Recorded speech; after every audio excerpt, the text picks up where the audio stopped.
एक ऐसी टीचर है जो देखने में स्टूडेंट की जैसी लगती है और वो लाखों ऐसे लोगों को ट्रेन कर रही हैं जो टीचर्स बनना चाहते हैं। इतनी कम एज में जो वो काम कर रही हैं वो हम सब के लिए, यानी आप लोगों के लिए, मेरे लिए, पूरी दुनिया के लिए एक बहुत बड़ी इंस्पिरेशन है। Let's give an energetic and warm welcome to the one and only Himanshi Singh.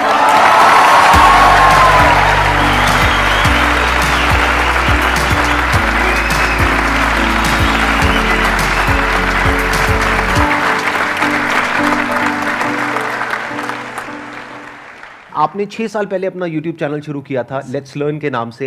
In fact ये नाम ही कितना कमाल का है, यानी ये सिर्फ सिखा नहीं रही हैं, सीख भी रही हैं। इनके लाखों सब्सक्राइबर्स हैं और करोड़ों व्यूज हैं इनके चैनल पे, यानी कि लाखों लोग इनको देख करके टीचर्स बन गए हैं।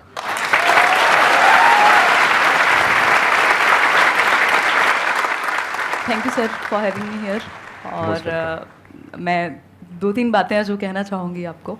मैंने फर्स्ट टाइम आपको देखा था 2012 में, मेरे 10th के एग्ज़ाम्स हुए थे और 2012 10 साल पहले। उसके बाद मैंने आपका द अनस्टॉपेबल अटेंड किया था जो आपके बर्थडे पे हुआ था 27th आपने लाइव अटेंड किया था? राइट। ओह, मेरे को नहीं पता था, मतलब यू वर इन द आप त्यागराज स्टेडियम में वहां पे जो हुआ था वहां पर थे आप? बिल्कुल। आज सुबह मेरी सिस्टर ने भी यही कहा मुझे, 3 बजे हम मैसेज पे बात कर रहे थे, थोड़ा मैं काम कर रही थी, कि शी साइड के अच्छे से करना। और last time I heard Sandeep Maheshwari was in Tyagraj with you, और नेक्स्ट टाइम भी मैं जब उनको देखूंगी, वो एक्चुअली यूट्यूब नहीं देखती हैं, बहुत कम देखते हैं, तो तेरे साथ ही देखूंगी, तो वीडियो का मेरे को इंतजार रहेगा। तो मतलब मुझे भी थोड़ा सा अच्छा लगा, वो टाइम बिल्कुल याद आया। आपने 2 बच्चों की स्टोरी सुनाई थी और यू साइड के उसको पता नहीं था कि वो क्यों वो कर नहीं सकता, ये उसे नहीं पता था। मतलब वो बहुत एक अपने आप में इंस्पिरेशनल था। मतलब मेरी लाइफ में ये चीज़ रहती है कि मेरी टीम में भी कोई बोलता है कि नहीं हो सकता या नहीं है, मैंने कहा नहीं क्यों बोलते हो छूटते ही, थोड़ा देखो हो जाएगा, तरीका तो होगा ही। तो बहुत इंस्पायर किया आपने सर, जो मुझे बहुत अच्छी क्वालिटी लगती है आपकी। थोड़ा सा बुद्धिजीवी होते हैं लोग तो टाइम के साथ उनको लगता है थोड़ा मुश्किल दो कुछ, मतलब भारी बातें, भारी किताबें या कुछ, आप बहुत ही मुश्किल बात को भी बहुत आसानी से समझा देते हैं सबको। वो मुझे बहुत अच्छी क्वालिटी लगती है आपकी कि आप बहुत सिंपल तरीके से समझा देते हैं। Thank you so much. अब हम क्वेश्चन आंसर शुरू करें। मैम मेरा क्वेश्चन, पहले मैं बेस बताती हूँ कि मैं ऐसा क्यों पूछ रही हूँ, because I am also budding educational YouTuber like you are an inspiration to me. And मैं कल आप ही की वीडियो देख के आई हूँ जो अमन धतरवाल सर ने आपका इंटरव्यू लिया था, एंड मतलब okay I am excited. So the question is कि every YouTuber starts as a one man army, single handedly हम सब कुछ करते हैं, बट एक पॉइंट आता है जब you have to build a team. तो मुझे वो प्रोसेस समझना है that how does it happen, क्योंकि एकदम से आप पूरा एक लार्ज स्केल प्रोडक्शन, एक टीम नहीं ले सकते। सो वो स्टेप बाय स्टेप कैसे किया जाए फॉर एवरी बडिंग यूट्यूबर या जो भी स्टार्ट करना चाह रहे हैं उनके लिए कोई गाइडेंस? बेसिकली इसके ना 2 तरीके हैं, या तो आप खुद से टीम बिल्ड करें, एक बड़ी सी टीम जो आप कह रहे हैं, या फिर आप किसी के साथ कोलैबोरेट कर लें एक लेवल के बाद। क्योंकि अगर आप टीचर हैं तो वो थोड़ा सा एक टाइम पे वो फ्रिक्शन क्रिएट होगा, लोग आएंगे, वो फिर उनको ऑफर देंगे जिनको आप सिखा रहे हैं या जिनके साथ आप जुड़े हुए हैं, एक टाइम पे वो टूट के चले जाएंगे कहीं और, तो वो सब होता है। वो बहुत बड़ी अपने आप में एक पॉलिटिक्स जैसा ही है। तो अगर आपकी पर्सनैलिटी वैसी नहीं है, मतलब मैं पर्सनली मानती हूँ मेरी वैसी नहीं है, तो उस केस में आप कोलैबोरेट कर सकते हो। बाकी इंडिविजुअली बहुत कुछ किया जा सकता है। मुझे याद है 1.5 मिलियन तक भी मैं इवन टाइप भी खुद कर रही थी क्वेश्चंस, जबकि उस टाइम पे वीडियोस की भी ज़्यादा नंबर ऑफ वीडियोस बनते थे। तो अकेले भी बहुत कुछ किया जा सकता है, बट हाँ एक टाइम के बाद आपको टीम बिल्ड करनी ही पड़ेगी। अभी भी ज़्यादा बड़ी टीम मेरी पर्सनल लेवल पे नहीं है, क्योंकि मैं शेयर होल्डर हूँ एक कंपनी में, तो वो या तो डेलीगेट होती हैं चीज़ें या फिर मैं खुद कर लेती हूँ। और इसका फ़ायदा है क्योंकि मैंने एक चीज़ खुद से स्क्रैच से की है, तो अभी भी जैसे मेरी टीम में भी कोई नया इंसान आया, वो कहेगा दीदी ये नहीं होगा, ऐसे नहीं होगा। मैंने कहा यार कैसे नहीं होगा, मतलब करके देखो ना, मुझे पता है कि कैसे चीज़ें बिल्ड हुई हैं। इन्होंने एक बहुत अच्छी बात कही है कि क्या होता है कि जब आप खुद एक काम को कर लेते हैं ना, जैसे इन्होंने 1.5 मिलियन तक खुद सब कुछ किया, तो अब अगर ये आगे टीम बिल्ड करेंगी तो उनसे अच्छे से काम करवा सकती है। और जब वो काम एक लेवल पे आ जाए, जब आप उसको खुद नहीं संभाल पा रहे हैं, तब आप टीम को इन्वॉल्व कर सकते हैं और उनके लिए भी एक विन विन सिचुएशन क्रिएट कर सकते हैं, ताकि वो रिटेन भी हो, नहीं तो वो छोड़ करके चले जाएंगे। और प्लस आपको खुद को आता होगा तो उनको ये भी लगेगा कि उनको आपसे भी कुछ सीखने को मिल रहा है। जैसे आई एम श्योर इनके साथ में जो भी टीम मेंबर्स जुड़े होंगे, उनको ये फीलिंग आती होगी कि हमको कितना कुछ सीखने को मिल रहा है यहाँ पे रोज, इनसे कुछ नया नया। तो ये एक बहुत बड़ी मोटिवेशन होती है। सिर्फ पैसे से आप किसी को नहीं रोक सकते हैं, उसकी ग्रोथ भी होनी चाहिए। वो ग्रोथ तब हो पाएगी जब आपकी खुद की ग्रोथ एक लेवल पे हो चुकी होगी।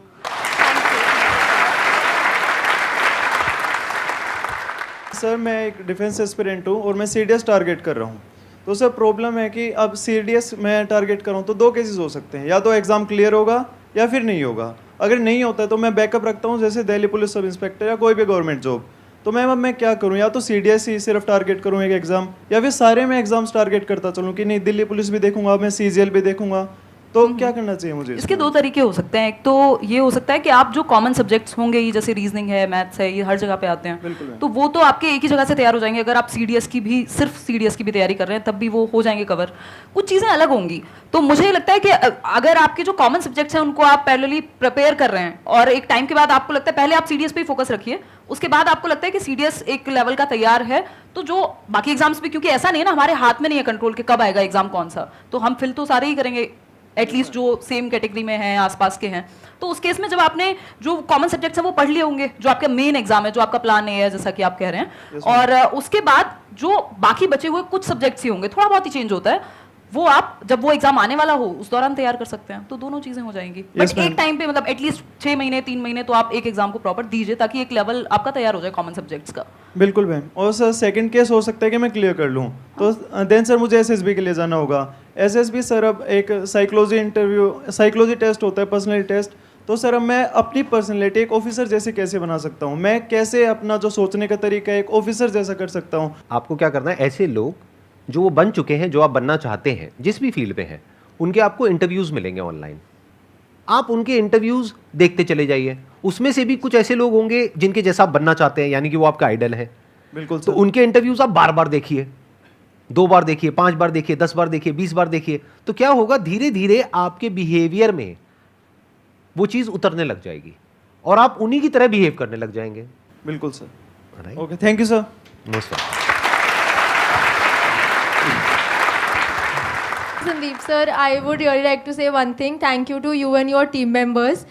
हर किसी के लाइफ में अलग हार्डशिप्स रहते हैं, इमोशनल ट्रोल हो जाता है, मतलब लगता है कि यार सामने वाले को आप कितना समझाओ नहीं समझ रहा है, तो फिर खुद के अंदर लगता है कि कहीं हम ही तो गलत नहीं है।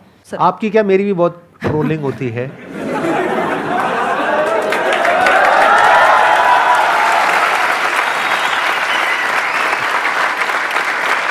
मेरा सिंपल सा इसमें आंसर ये है, लाइफ में हमसे गलती हो जाती है तो हाथ जोड़ करके सामने वाले से माफ़ी मांगो। अगर वो माफ़ कर दे तो बहुत बढ़िया है, अगर नहीं करता है तो आप खुद को माफ़ करो। खुद को कभी ब्लेम मत करो। माफ़ी मांगने से आप छोटे नहीं हो जाओगे, लेकिन खुद को ब्लेम नहीं करना है, क्योंकि गलती इंसान से होती है।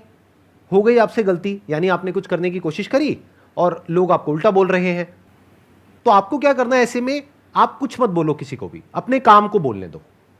अगर आपकी नीयत साफ है और आप अपने काम पे फोकस करते हो, और एक दिन ऐसा आता है जब आपका काम बोलने लग जाता है, तो अपने आप ही वो लोग जो आपको उल्टा बोल रहे हैं वो बोलना बंद कर देंगे। वो कब तक बोलेंगे, कभी तो सच सामने आएगा ना। एकदम।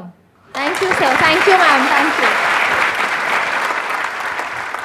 मेरे जो पेरेंट्स हैं वो चाहते थे कि मैं गवर्नमेंट जॉब करूं, लेकिन मैं साइड बाय साइड अपना कंटेंट क्रिएशन का काम कर रही थी 1.5 साल से। लेकिन अब ऐसा पॉइंट आ गया है कि मैं उनको अब बताना चाह रही हूँ कि अब ये मैं करना चाहती हूँ। तो इसके अंदर पहली प्रॉब्लम यह है कि कन्विंस तो मैं जैसे तैसे कर दूँगी, लेकिन मुझे ये रिग्रेट आ रहा है कि उनकी मैं मतलब विशेज़ पूरी नहीं कर पा रही, तो उसका क्या करूँ। ये सिचुएशन ना, मतलब मुझे भी फेस करनी पड़ी थी एक टाइम में। मेरे फैमिली में सब टीचर्स ही हैं, गवर्नमेंट जॉब का पूरा है हल्ला एक तरह से। तो अभी आप किस स्टेज पे हैं ये उस पर भी डिपेंड करेगा कि आप अभी कैसे देख रहे हैं, आपको आगे तक का फ्यूचर कितना नज़र आ रहा है और कितना कॉन्फिडेंस है कि इस चीज़ में मतलब कर लोगे। देखो, इसमें 2 सिचुएशन हो सकती हैं। एक सिचुएशन ऐसी हो सकती है कि मैंने एक टाइम पे पापा को बोल दिया था कि मुझसे होगी नहीं जॉब ना, मैं 6 घंटे में खुश नहीं हो पाऊंगी, मतलब मैं कर ही नहीं पाऊंगी, मेरा दिमाग इतना एक्टिव रहता है अब कि मैं शायद वो उतनी शांत लाइफ नहीं हो पाएगी। तो या तो आपको अंदर से ये चीज़ लग रही हो कि यार यही करना है अब, तो मतलब आप जी भी नहीं पा रहे हो, मतलब आपको वो है अंदर से कि एग्जाम आ रहा है, बट आपका ध्यान उस चीज़ पे जो आप कर रहे हो एग्जैक्टली। तो अगर वो उस लेवल का है तो फिर तो देखो कन्विंस कर ही लेना चाहिए, और उनको बोल भी सकते हो, 1-2 साल का टाइम ले सकते हो। इसी लेवल का है, इसलिए कॉन्फिडेंस है, कर लूंगी convince। बिल्कुल, जब है तो फिर तो करके देख लो। और दूसरा, टाइम है, 1-2 साल में कौन सा दुनिया खत्म हो जाएगी, मतलब आप कर सकते हो बात। तो घर पे बात करो, थोड़ा सा, थोड़े दिन रहेगी, वो रहता है, सब जगह पे रहता है। और मतलब मैं वैसे कहती थी अपने दोस्तों में एक टाइम पे कि यार पैशन ना आपको समझ आता है, थोड़ा बहुत उनको आ जाएगा, बट उनको ना वो बाहरी मटेरियलिस्टिक चीज़ें या सोसाइटी की अगर हम बात कर रहे हैं, पेरेंट्स की भी कुछ हद तक, क्योंकि उनको आपकी सिक्योरिटी चाहिए, उनको ऐसा नहीं है कि आपसे कोई बहुत बड़ा पैसा चाहिए या कुछ, तो वो टाइम के साथ आ जाएगा अपने आप, फिर वो चीज़ अपने आप ही आपकी साइड लाइन हो जाएगी, आप खुद ही उनको भी आंसर मिल जाएगा। और इवन लास्ट ईयर भी आई थिंक वैकेंसी आई थी, तो मेरी मम्मी कह रही थी कि फॉर्म फिल कर दें। मैंने कहा मम्मी कैसी बातें करती हो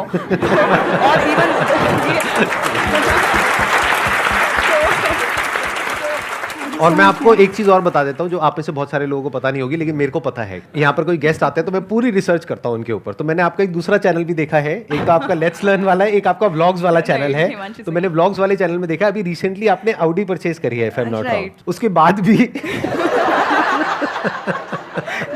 आप समझ पा रहे हैं ना? हाँ, तो इसलिए थोड़ा रिलैक्स रहिए, घर वालों को धीरे धीरे समझ आएगा। जब आपके पास 2-4 प्राइवेट जेट आ जाएंगे तब हो सकता है वो आपको भूलना बंद कर देंगे। तब तक सुनते रहिए, आराम से सुनते रहिए। साइड में आप तो है मोटिवेट करने को, जब साइड में मैं तो हुई, मैं तो साइड में ही।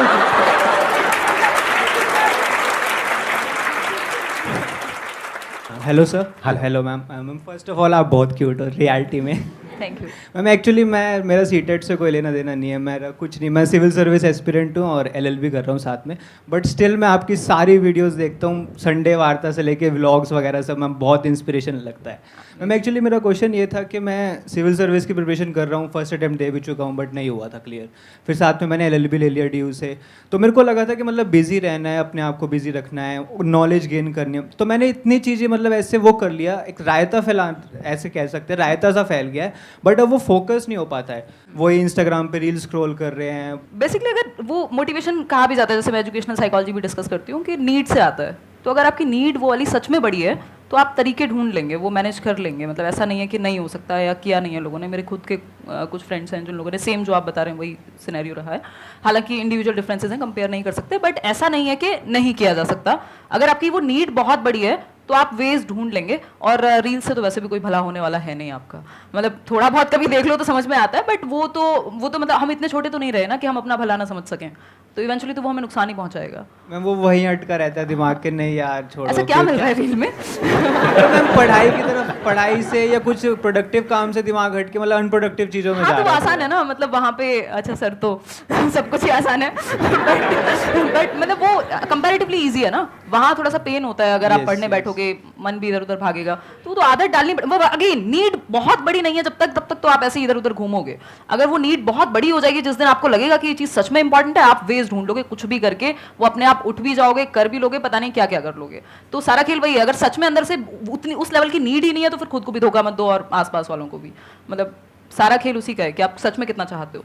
Thank you ma'am, thank you.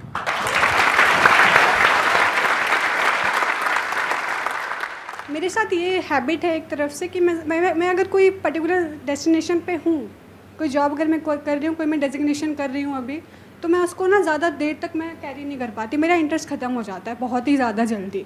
जो कि मेरे फ्रेंड्स कहते हैं तुझे चीज़ों को कैरी करना चाहिए, और मेरे पेरेंट्स भी इस चीज़ को लेकर मुझे काफ़ी कहते हैं तेरा काफ़ी रिसेंटली मैंने भी CA के लिए अटैम्प्ट किया था, फिर मेरा दिमाग मतलब हट गया, वहाँ से प्रॉपर डाइवर्ट हो गया, फिर मैंने कस्टमर सपोर्ट ज्वाइन कर लिया, तो मेरा इंटरेस्ट बहुत जल्दी लॉस हो जाता है। और इसकी वजह से मुझे काफ़ी ज़्यादा प्रॉब्लम्स भी फेस करनी पड़ रही है, क्योंकि मेरा करियर एक तरफ से रुक गया है, हर जगह मैंने हाथ मार लिया और कुछ भी नहीं है मेरे पास अभी। तो मुझे ये एक तरफ से मुझे जानना है कि मीन्स एक जगह पर कैसे रुके। तो ये सर से क्वेश्चन था कि मुझसे था? मैम आप दोनों से ही है क्वेश्चन। अच्छा, आप ये कह रहे हैं कि एक जगह पे टिक नहीं पा रहे हैं, बट मुझे लगता है कि अगर आप सच में काम कर रहे हो, मतलब जो भी आप अलग अलग जॉब्स कर रहे हो, अगर वहाँ सच में एक्सपीरियंस ले पा रहे हो और ईमानदारी से वो चीज़ कर रहे हो, सीखने को मिल रहा होगा बहुत कुछ, तो नुकसान नहीं है उस चीज़ में। मतलब कई बार हमें क्या चाहिए, हमें सारे आंसर्स पहले से चाहिए, बिल्कुल सेट होना चाहिए, स्क्रिप्ट थोड़े ना है, मतलब जिंदगी है, थोड़ा बहुत तो इधर उधर जाएगी। तो अगर आप सच में काम कर रहे हो, चिंता तब होनी चाहिए। अभी मेरे पास एक टीम मेंबर हैं, तो वो कल परसों कहने लगे कि दीदी मुझे ना इस बात की टेंशन हो रही है, किसी ने मेरे से पूछ लिया कि फ्यूचर का क्या है या क्या सोचा है। तो मैंने कहा तुम्हें इस बात की टेंशन क्यों है? टेंशन उन लोगों को होनी चाहिए जो कुछ नहीं कर रहे हैं। तुम यार मेरे सामने बैठे हुए हो, मेहनत करते हो, इतने मेहनती हो, 4 चीजें सीखते हो, फिर किस बात की टेंशन है? ग्रोथ तो हो ही रही है ना। तो जब कुछ ना कुछ कर ही रहे हो तो फिर नुकसान तो नहीं होने वाला, एटलीस्ट कुछ ना कुछ तो कर ही लोगे, मतलब वो सीख तो रहे हो ना एटलीस्ट। तो वो सीखना इंपॉर्टेंट है। अगर आपको अभी नहीं मिल रहा जवाब के एग्जैक्टली क्या करना है, मिल जाएगा, बट प्रोडक्टिव अगर आप हो, सच में कुछ कर रहे हो मेहनत से, तो इवेंचुअली सही दिशा ही होगी। ऐसा नहीं है कि कोई कि मतलब आप गलत जगह पे जा रहे हो। वो प्रॉब्लम तब है जब आप बैठ के डे ड्रीमिंग कर रहे हो। अनटिल अनलेस आप काम कर रहे हो तो फिर तो कुछ ना कुछ तो सीख ही रहे हो। एक है कि मैं क्या करना चाहता हूं या चाहती हूं, एक है प्रैक्टिकली आपको ये देखना होगा कि आप किस काम में एक्चुअल में अच्छे हो। जैसे अभी आपने बोला कस्टमर सपोर्ट डिवीजन में आप हो, तो कस्टमर सपोर्ट से क्या कनेक्ट होता है? सेल्स। और सेल्स में इतना पोटेंशियल है जिसकी कोई हद नहीं है। हो सकता है मैं आपसे पूछूंगा आप क्या करना चाहते हैं, आप कहेंगे मैं सिंगर बनना चाहती हूं, मैं डांसर बनना चाहती हूं, मैं ये बनना चाहती हूं, मैं वो बनना चाहती हूं। उसको छोड़ दीजिए। आप ये देखिए कि आप एक्चुअल में किस काम को करने में अच्छे हैं, जहां पे आपको रिजल्ट अच्छा मिलता है, जहां पे आपको एप्रिसिएशन मिलता है, जहां पे आपको ये लगता है कि हाँ मैं इस काम को कर सकती हूं। जो अभी आपने बोला मैं उसी पॉइंट को आगे बिल्ड कर रहा हूं, that could be customer support. तो अब आप इससे एक रिलेटेड लाइन है, दैट इज सेल्स। सेल्स से रिलेटेड लाखों बुक्स हैं, उसमें से जो कुछ कमाल की बुक्स हैं उसको आप पढ़ना शुरू कर देते हैं, तो ऑटोमेटिकली आपका जो दिमाग है वो सेल्स में आगे बढ़ता चला जाएगा। तो उसके लिए आपको क्या करना है, अपना पूरा फोकस डाला सपोर्ट को समझने में। आपने बोल तो दिया सपोर्ट, कस्टमर सपोर्ट, ये कोई छोटी चीज नहीं है। एक कंपनी के लिए कस्टमर से इंपॉर्टेंट कुछ नहीं है। अगर कस्टमर कंपनी को छोड़ देगा तो कंपनी बंद। तो customer support is very very important department, जिसको हम कई बार छोटा समझ लेते हैं। हमें लगता है I am in customer support. नहीं, it is not a small department. तो आप पहले समझिए कस्टमर सपोर्ट क्या होता है। अभी तो आप बाय चांस उस फील्ड में चले गए हैं, आपने कहीं अप्लाई किया, आपको जॉब मिल गई, but you are not an expert in that field. आप ये नहीं कह सकते कि मैं दुनिया की बेस्ट कस्टमर सपोर्ट एग्जीक्यूटिव्स है उसमें से एक हूं, कि अगर मेरे पास में कोई कस्टमर आता है डील करने के लिए, चाहे 1-on-1, चाहे ऑनलाइन, चाहे कैसे भी, I can convert that customer. ये कॉन्फिडेंस अभी आप में नहीं होगा।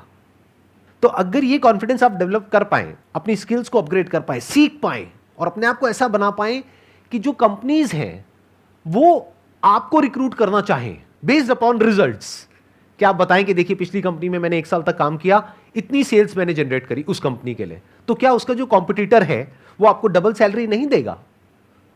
उसको नहीं दिखेगा कि वो कितना कमाएगा आपको पैसा दे करके। वो पैसा दे करके आप पे एहसान नहीं कर रहा है, वो अपनी कैलकुलेशंस करेगा। तो अपने आप को इस लायक बना लो कि लोग आपके पीछे आए, कंपनीज आपके पीछे आए।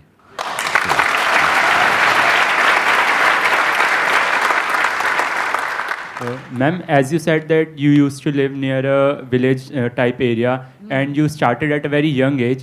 Right. So I want you to share the both supportive and unsupportive sides of the society. जो आपका ये क्वेश्चन है कि सपोर्टिव और अनसपोर्टिव, जैसे ही हम जो ट्रेडिशनल वेज नहीं हैं, जो थोड़ा सा हटके हैं, आउट ऑफ द बॉक्स चीज़ें हैं या अभी उतना कॉमन नहीं है, उन चीज़ों में जाते हैं तो कई बार लोगों को समझ ही नहीं आता। इवन मैं अभी कुछ टाइम पहले अपनी नानी से मिलने गई थी, तो वो 90+ ईयर्स की हैं, तो मुझे पता नहीं कितना टाइम लगा उनको समझाने में कि मैं क्या करती हूँ, और उनको कितना ही समझ आया होगा अभी भी मुझे पता नहीं है। तो बेसिकली इस तरह की चीज़ें ना समझने में ईजी नहीं होती, स्पेशली अब हमसे पहली जनरेशन के लिए या जो जनरल परसेप्शन चल रहा है सोसाइटी में उनके लिए। बट कुछ कुछ चीज़ें अपने आप समझ आएंगी टाइम के साथ, मतलब वो टाइम को जवाब देने दीजिए। आपको अगर सच में इंटरेस्ट है और आप उस चीज़ को करने में खुश हैं, आप सीख रहे हैं और एक हर दिन एक नया चैलेंज है और आपको लग रहा है कि आपकी ग्रोथ हो रही है और आपको पता है कि यहाँ तक का रास्ता दिखा है, क्योंकि ये ऐसी चीज़ थी जहाँ पे मुझे पता नहीं था कि ये करियर भी हो सकता है। इवन मैंने जिस दिन फर्स्ट वीडियो डाला मुझे नहीं पता था मोनेटाइजेशन जैसी कोई चीज़ होती है, वो वीडियो कैसे डालते हैं वो भी मैंने सर्च करके ही डाला था। तो उस केस में वो आप जहाँ तक का रास्ता दिख रहा है उतना एटलीस्ट उस चीज़ पर फोकस करो और देखो आपकी फील्ड में कुछ लोग अगर हैं, तो अब तो है ही एटलीस्ट इस तरह की चीज़ों में, तो आप उनको देख के भी सीख सकते हो कि क्या अपर लिमिट है या फिर मतलब किस तरह से आप चीज़ें करोगे। तो सपोर्टिव और अनसपोर्टिव, कई बार जो लोग आपके क्लोज मतलब सर्कल में है, जो फैमिली है, तो उनको पता है यार ये रात को मेहनत करती है। उस टाइम पे आवाज़ आती थी दिन में तो मैं रात को रिकॉर्ड करती थी रूम बंद करके ताकि सब सो रहे हैं, तो वो उनको समझ में आएगा कि यार ये मेहनत कर रही है और ये सच में या कर रहा है, सच में ये चीज़ में इंटरेस्टेड है, तो वो कुछ हद तक आपको सपोर्ट करेंगे। दूसरी चीज ना सपोर्ट करने की रही, तो आपको सबका सपोर्ट फर्स्ट डे या डे 1 पे क्यों चाहिए? मतलब जरूरी नहीं ना, ज्यादा लोग नहीं चाहिए होते, 1-2 लोग भी अगर आपको लगता है कि समझ रहे हैं तो ठीक है, उतना इनफ है। आप करते जाइए, ज्यादा समझाने की कोशिश मत कीजिए सबको, उसमें आप ही कंफ्यूज होंगे और परेशान भी होंगे जब लोग सपोर्ट नहीं करेंगे। तो मेरे साथ भी वही हुआ है कि मैंने एट टाइम्स, जहाँ पे मेरी बुक आई 2019 में फर्स्ट बुक, तो मेरे फादर बहुत खुश हुए और अभी तो वो नहीं है इस दुनिया में, बट वो सच में बहुत खुश हुए क्योंकि बुक उनको समझ में आसानी से आती थी। बुक मतलब सबको पता है कि भाई बुक लिखनी होती है, मेहनत होती है, ये वो, तो उनको वो चीज़ बहुत अच्छे से समझ में आई, उन्होंने और बहुत अच्छे से सपोर्ट किया। उससे पहले शायद उनको लगता होगा कि यार ठीक है टाइम पास के लिए मान लो, या फिर चलो उसकी कम्युनिकेशन स्किल्स डेवलप हो रही है, मेरे भाई ने कभी दिखा दिया उनको वीडियो। तो वो सपोर्टिव अनसपोर्टिव दोनों चीज़ें रहेंगी, बट आपको फोकस काम पे रखना है।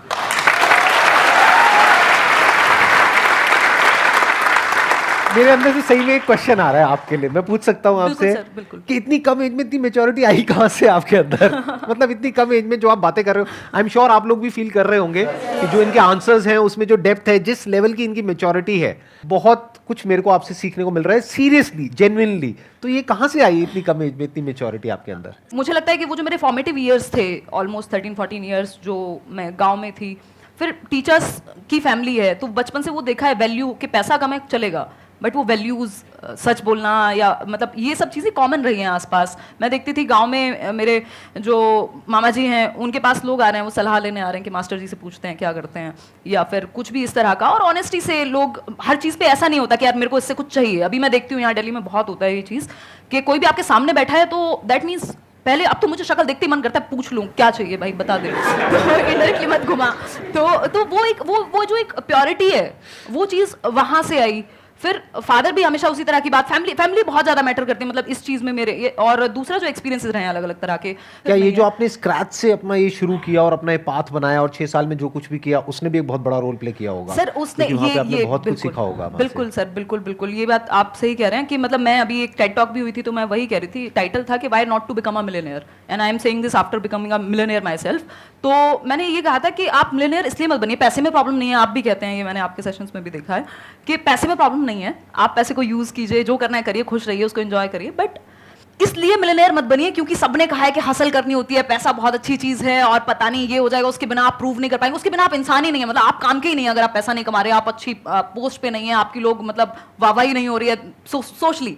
इसलिए पैसा मत कमाइए, पैसा इसलिए कमाइए या फिर कुछ भी करिए इसलिए करिए क्योंकि आप वहां तक पहुंचते पहुंचते जो बन जाएंगे वो इतनी वैल्यूएबल चीज है, आपकी डिसीजन मेकिंग, आपकी रिस्क टेकिंग। बेसिकली आप बिजनेस या कोई भी काम जब रिस्क टेकिंग, मतलब जो भी ऐसा काम है जो थोड़ा सा पाथ से हटके है, जो नॉर्मल ट्रेडिशन से हटके है, वहां पे आप लाइफ सीखते हैं।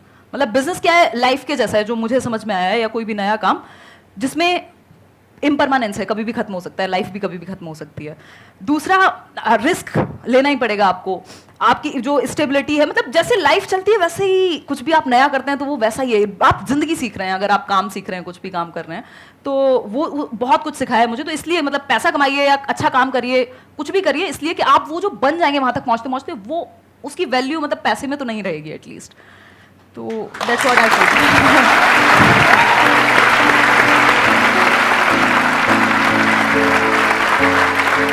एक टोकन ऑफ एप्रिसिएशन है, आप इतनी दूर से आए हमारे लिए टाइम निकाल करके, this is a thank you for you from our entire family and our entire team.